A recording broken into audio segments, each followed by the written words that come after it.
to the September 3 general election. I'm Herman Green. A special welcome if you're watching on YouTube and on oncebuttonmedia.com.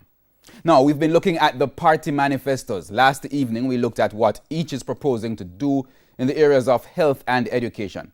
This evening, we'll be assessing what they've proposed for crime, infrastructure, and the economic recovery after COVID-19. But before that, with just 2 days before the election, we have the latest party standing determined by the RJ Argelina Don Anderson polls. The data shows a marginal reduction in the lead held by the JLP. The last poll conducted by Don Anderson and his team during the period of July 23 to August 3 showed that the Jamaica Labour Party had a 16 percentage points lead over the People's National Party. In that poll, 36% of the respondents said they would vote for the JLP, 20% said they would vote for the PNP, 43% either weren't voting or weren't sure which party they would vote for. Mr. Anderson and his team went back into the field between August 22 to August 24. The data indicates that 37% of all persons that we interviewed said they would be voting for the Jamaica Labour Party on the 3rd of September. This compares to 25 percentage points who said they would be voting for the People's National Party. 38% said they either would not vote or weren't sure which party they would vote for. So there has been a 1 percentage point gain for the Jamaica Labour Party when this poll is compared to the one done in late July, and a 5 percentage points increase for the People's National Party. Where the gap was 16 percentage points in the poll conducted between the 24th of July and the 3rd of August, we now have a 12 percentage points, still very strongly in favor of the Jamaica Labour Party in the current poll. Just like the last poll, the majority of the People's National Party support continues to be from people who vote based on tradition. 45% of all persons that say they will vote for the People's National Party give us their reason that they always vote for them. This is almost without serious thought. They're saying, well, I always vote for them, I'll vote for them again, all right? So there's a strong degree of attachment, but we make a point that because their support tends to be older, this could be a worrying factor for the People's National Party. 35% say they will vote for them because they believe they are the best party, and 27% that the PNP is the party for the people. And as for the Jamaica Labour Party?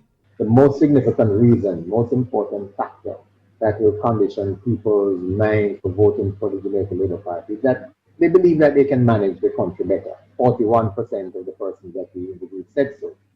We had 37% who believe that they will do a good job and they will vote for them for that reason.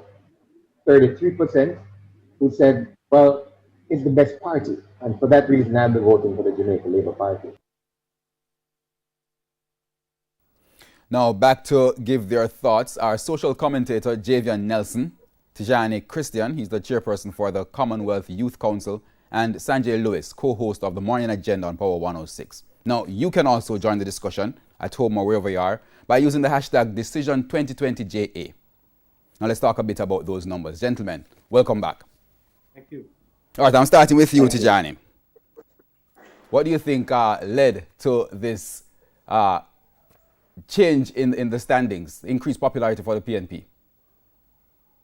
Well, I thank you again for the question. The data would have been surveyed between August 22nd to 24th, which would have been just last week in the time when you had the debate. So again, there was a bit of activity taking place between the social and economic debate in terms of the time. It would have been last week. So you'd have seen some gain in numbers in terms of both of them appealing to either of their base. And I would think that that is why we see the reflection in terms of some increase in the numbers. Not much different in terms of the margin, but some increase in the numbers. Energizing the base. You agree with that, Sanjay? Yeah, I think it's definitely clear. The PNP's base is a little bit more energized, especially coming from that debate from last week and them having greater presence on the ground. So I'm not actually surprised when I look on this 5% increase for the People's National Party. What is also instructive is that the JLP has been pretty consistent, and you recognize also that they have not dropped in the polls. In fact, they have earned 1 percentage point. So, I mean, it's just the base that we're seeing being more energized. So, Javian, do you agree with that? And if that is the case, should there be concern on the Labour Party side? Well, yeah, I agree with Sanjay. I think it's very clear that the PNP's base is energized. And if you were on the road on nomination day, for example, or even just looking on social media and the traditional media, you would see where the base was really energized. It was like a carnival of orange all over the country, right?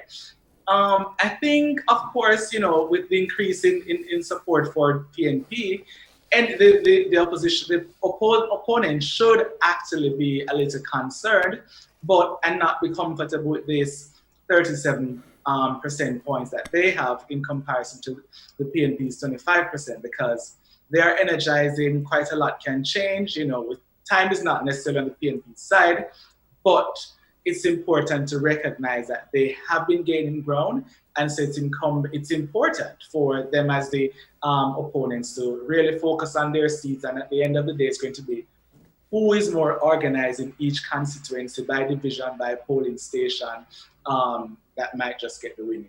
Okay, and get the votes into the boxes. All right, fair enough. We'll move right into our assessment of the manifestos now. I'll continue with you, Javian.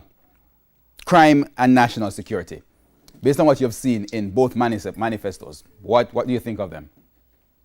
I think there's fairly, again, a consensus. I think as a country, we're over 50 years old and we've had lots of studies and stuff. So there's a level of consensus, a particular kind of consensus that we all have, that these are the things that we need to change the country, right? We need to fix crime and violence. I think what's interesting for me in terms of the manifesto on crime is that there is seemingly quite a lot of attention in terms of human resources for the police, how we're going to improve the working conditions, support for police, promotions, etc. The PNP, though, interesting, I don't recall seeing in the JLP's manifesto anything about community policing. I think that is important.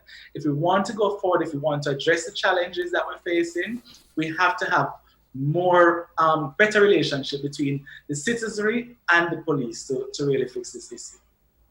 All right, Tijani. Yes.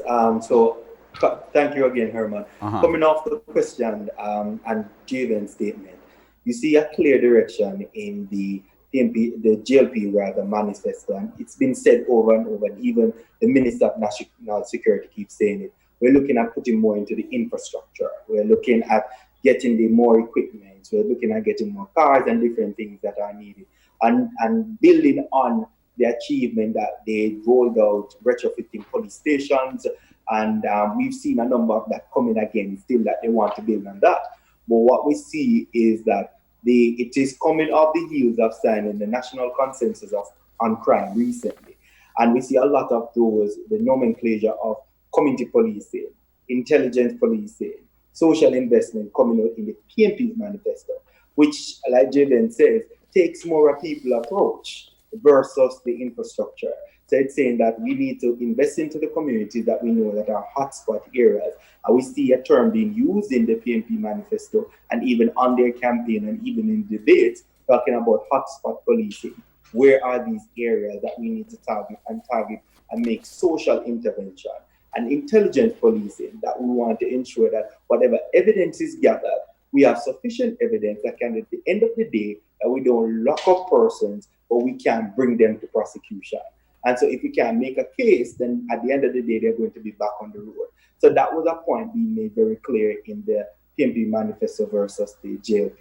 But Sanjay, contrast what is in the manifesto and what's happening on the ground. I mean, the JLP has said that infrastructure has been neglected for years, for decades even, if I remember their words exactly. And the PNP is saying community.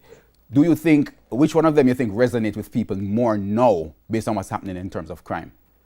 I think one of the things that is necessary right now, and I think that's one of the reasons why you see the JLP focusing so heavily on the SOEs, is that people want to see change. I want to see change now.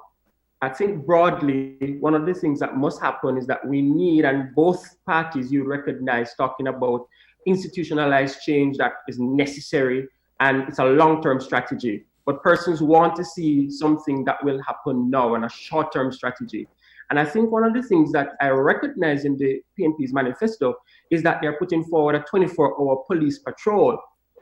system. And I was a little bit confused by that because I'm wondering, is it that there is a new unit? Is it that they're saying it's an extension of PSTEB, which is the Public Traffic Safety Enforcement Branch?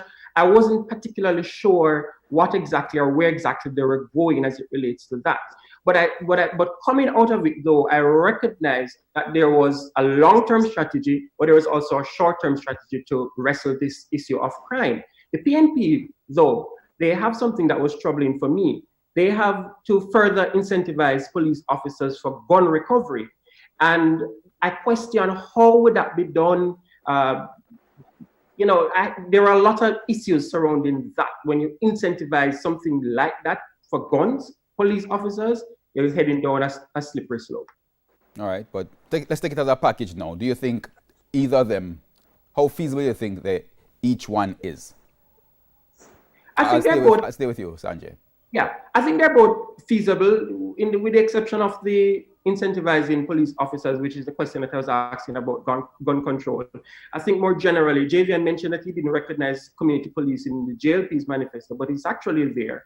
And just generally outfitting police stations with Wi-Fi. And also the PNP had the issue of the station diary and making those electronic. So what you recognize happening is a plan to fix the police stations, incentivize the process in terms of ensuring that police officers are comfortable.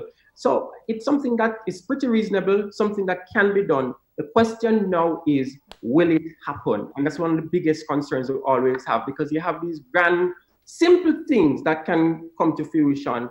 But when the wheel hit the road, the question is, will they actually do it? Okay. All right, Sanjay, let me come to, not Sanjay, Javian, coming to you now in terms of the entire proposal. Do you think there's anything missing from it based on what is on the ground? Crime is probably the biggest problem that most persons would list as issues to be addressed. Do you think anything was missing from their both packages? Well, first of all, thanks to Sanjay for pointing out that I have missed the community policing part in the JLP's manifesto. The thing for me, I kept looking, and it's a big document, so I can't recall seeing much about police reform, and I think that is something that has come up quite often.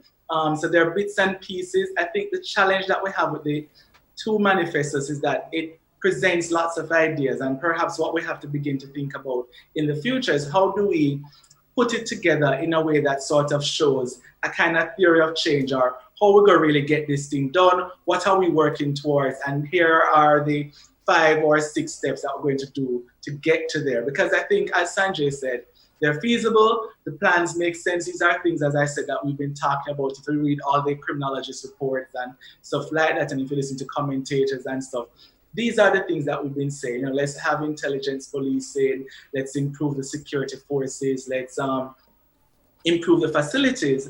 But the question, as Sanjay said, is going to be, will it actually be done? But I note that from both of them, quite a number of things are things that are actually in play now. You go to police stations, some these days you get your report typed up and stuff like that at some stations, and they've been retrofitting some stations. All right. As I say, it's a sprint. We're up on our first break this evening. So please stay with us. We'll be back on the other side of this.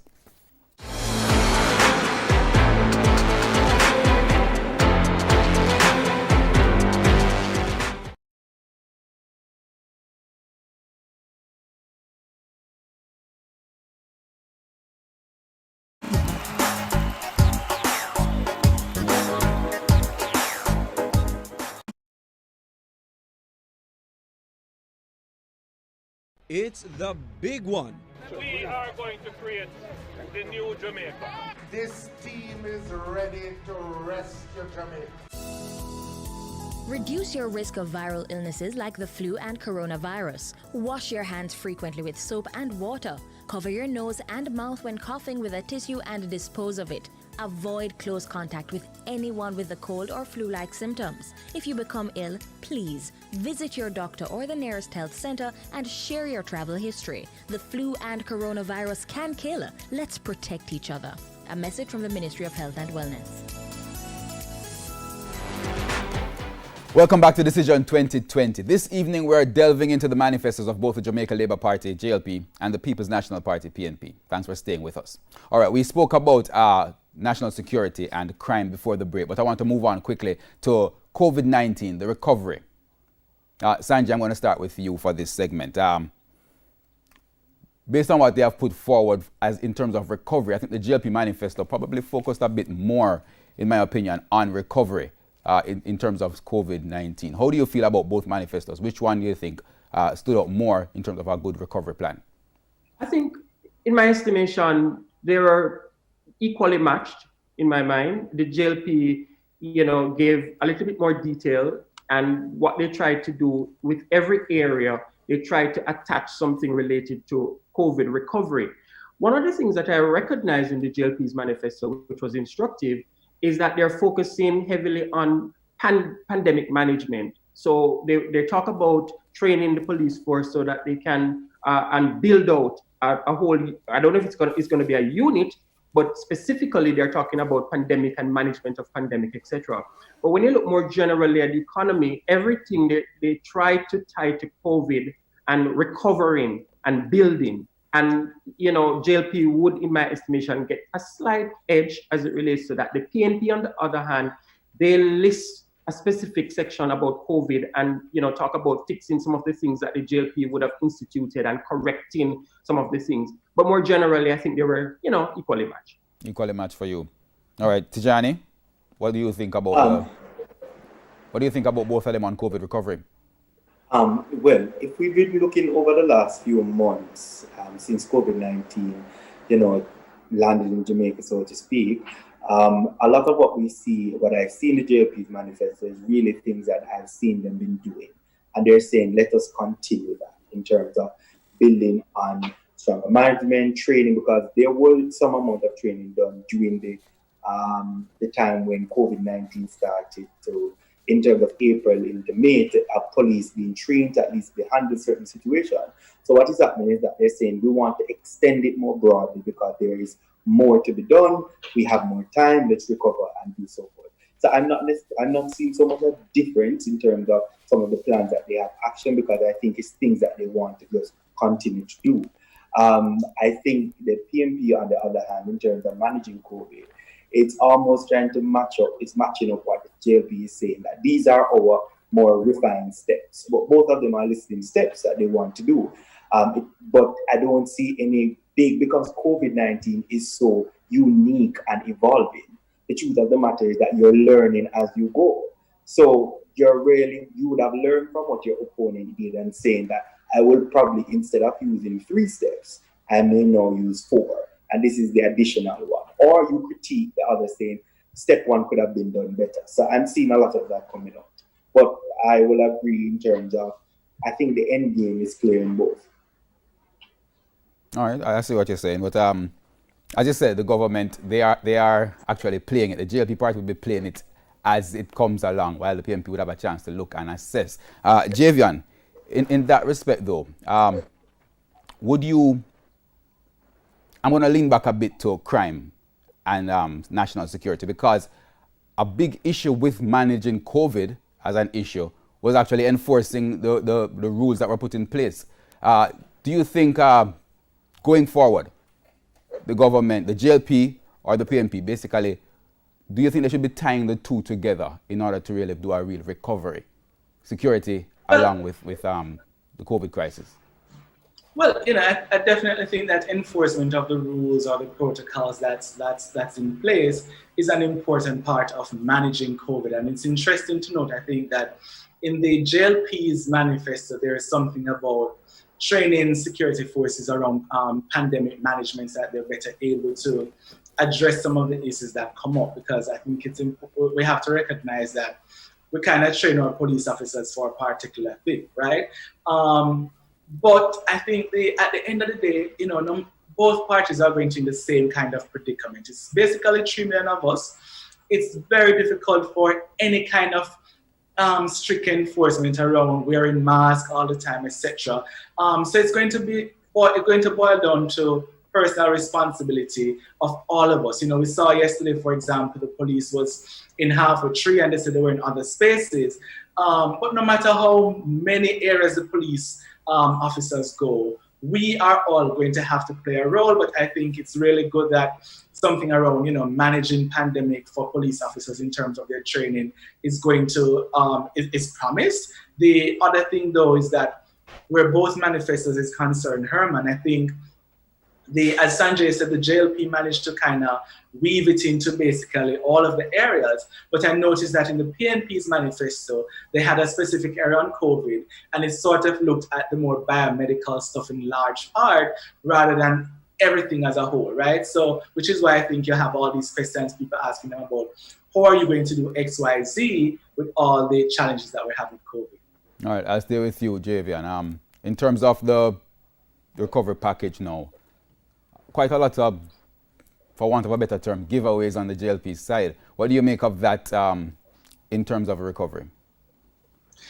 I'm concerned because I think, we need the stimulus packages, and I'm happy that it doesn't seem to be favoring one set of people, because typically when we have stimulus, we often complain that it's going to the big man and the big woman, and we're ignoring everybody else. But I think, at the end of September 3, all of us as citizens and the advocacy groups and the watchdogs are going to have to really pay close attention, because we can't ignore the progress that we've made fiscally, financially in this country. I'm really worried that there's just seemingly so much. It's almost like we're trying to outgive each other. PNP has promised X, JLP has promised X. So it's going to be important for the media, I think, to really ask whomever is the elected party at the end of the day, what are you going to do? How do you phase this in? Where's the money coming from? And at that time, they really need to just sit down and give us very, very clear answers about all of this spending. Sanjay, I put that to you. A lot of giveaways. How feasible is it? Before I answer the question, I find it very instructive. When you looked on the JLP manifesto initially, I think they were a little bit cautious in their give back. But since the PNP disclosed their wealthy plan, I recognize that the JLP start to talk about, giving grants to athletes. I hear they're talking about the cultural sector. And I'm a little bit concerned now that because of the politics, the fiscal responsibility that is necessary, and, we would have fought long and hard and over many years before. Right, it's now going out the window because of the promises that probably one party put forward, and then because of the election, you hear the other party, which is the JLP, trying to match up. But I think, though, when I look at both, I would say the JLP is a little bit more conservative in what they would give out, in opposed to the People's National Party. And when you ask for the explanation as to how it would be funded, I'm very concerned, especially for the PNP, and I'm not convinced that there's a clear plan of how to fund their wealthy plan. Tijani, any concern about the giveaways? All right, when I look at the economy, and firstly the stimulus package and then leading into the economy, what we're seeing right now is a competitive bidding process. Who can outbid who, which is basically what Javian and Sanjay is saying. Yeah. So today I give one pound of flour, the other day somebody gives 2 pounds, and you're like, where is this going to end? But I think the truth of the matter is when September 4th comes, we're going to see a number of things kind of being readjusted over into next year, because the reality is going to get even further.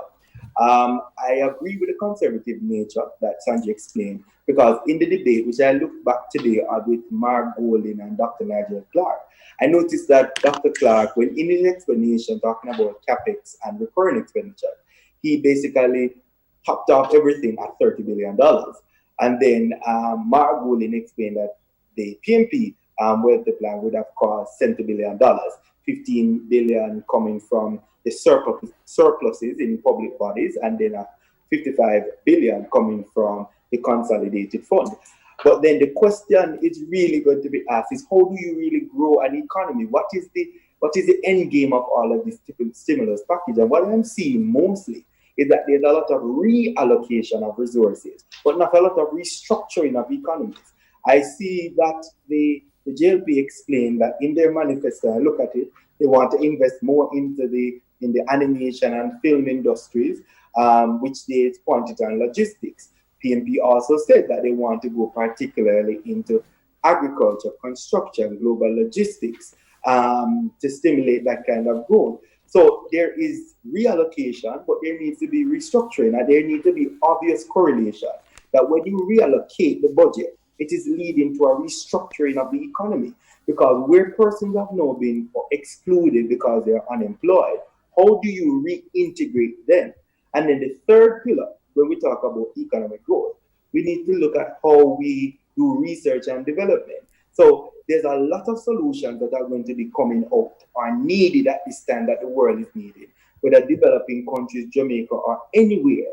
Are we really taking the money to really invest, whether into the UE or UTEC or whichever institution that exists, to create more avenues for persons, whether Blue Dot and other areas who are creating ideas?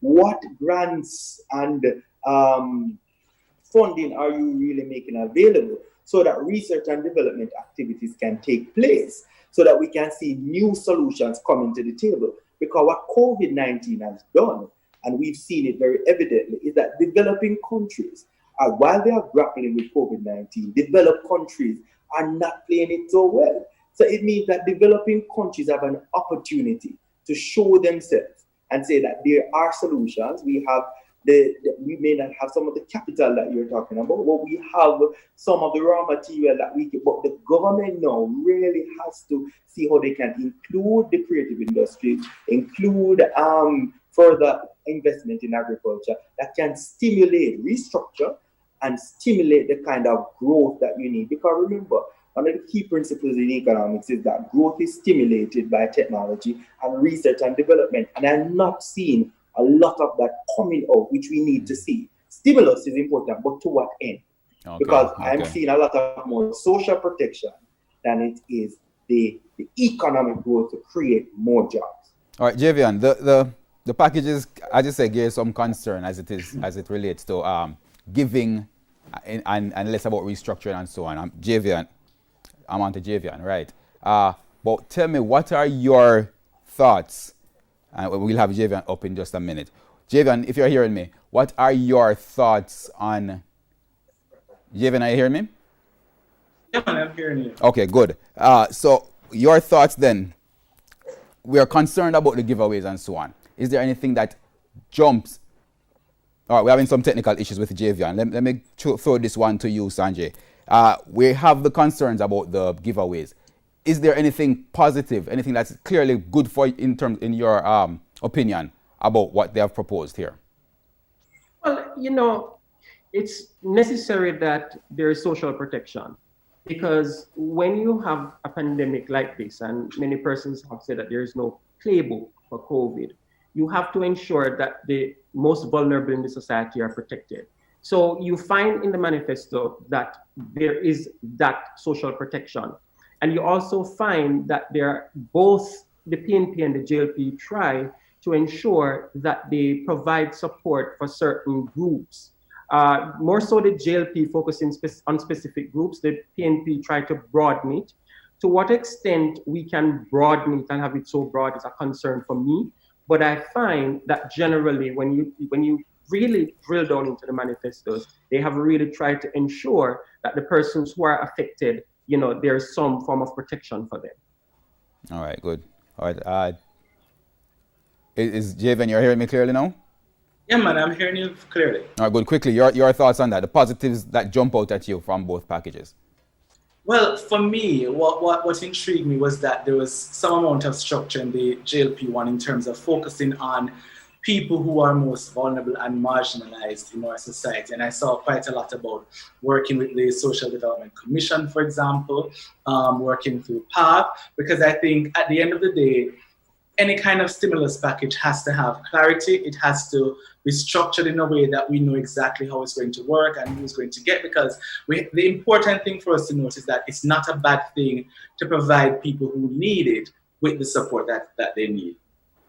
All right, good. We're almost out of time. But as we head, this is probably the last evening I'm going to be having you guys here. I'm not sure what we'll do for tomorrow as yet. But let's call it less than just over a day before the election. Sanjay, starting with you. What are you expecting? Well, your call for the election. My call, I'm going to be very clear. I expect the JLP to win. I expect the JLP to win because the poll, I'm going based on the data now. The polling data shows that the JLP will win. But at the end of the day, it comes down to the day and which party is more organized. And also the funding is necessary to ensure that the runners and all those persons get the key votes out and the canvassing they would have done before so they know where the votes are at. But when you look at the polls, the JLP has been pretty consistent, leading the People's National Party. The PNP is trying to fight, and they're putting up a good fight, but I'm calling it for the JLP. All right, Tijani, your call? Oh, I'm going to be like Emily's panel the other night. I can't declare a winner. That's it. What I You're going to declare after Friday morning? I will declare Friday morning. The poll is definitely saying something to us, but it's clear that And I go back to something that Javian said earlier. If you start to see some increase in numbers on your opponent, it is no time for you to even relax. It means that there's more work to be done, because at the end of the day, election is about how you mobilize your machinery to go underground, to move underground, to get out peaceful persons to vote. So how organized you are is going to be very critical. So I wait until September 4th. All right, Javian, give me your call. And your call and the seat count that you think will be at the end of tomorrow. Well, I didn't go to maths class in Masstam, so I can't do the seat count just yet. Right, the JLP has 34 now. Do you think they'll increase it? Will it go down below 32? Well, I'll say a lot of people think that they'll get a little bit more, maybe 3 or 4 more. But I think if we're going by the polls, and unfortunately because of COVID, I've not been around too many people, I think the polls are showing clearly that the JLP will win. But the important thing is that they're the constituency polls in some of the battleground seats. So for example, North Central, Clarendon, and the Attorney General's seat, for example, and St. Andrew Eastern, they're showing where the JLP will win those seats and stuff. So I think if it is that the PNP is not leading in those, I think there might be a little bit of trouble for them. Well, I just say that's a translate to getting the votes into the box. Yeah. All right, Javian Nelson, Tijani, Christian, and Sanjay Lewis, thank you, all three of you, for joining us this evening. And that's where we have to leave it for this evening. But please join us tomorrow at 9:30 p.m. for the last in our nightly series. Now keep the conversation going by using the hashtag Decision2020JA. On behalf of the entire team, pleasant viewing and good evening.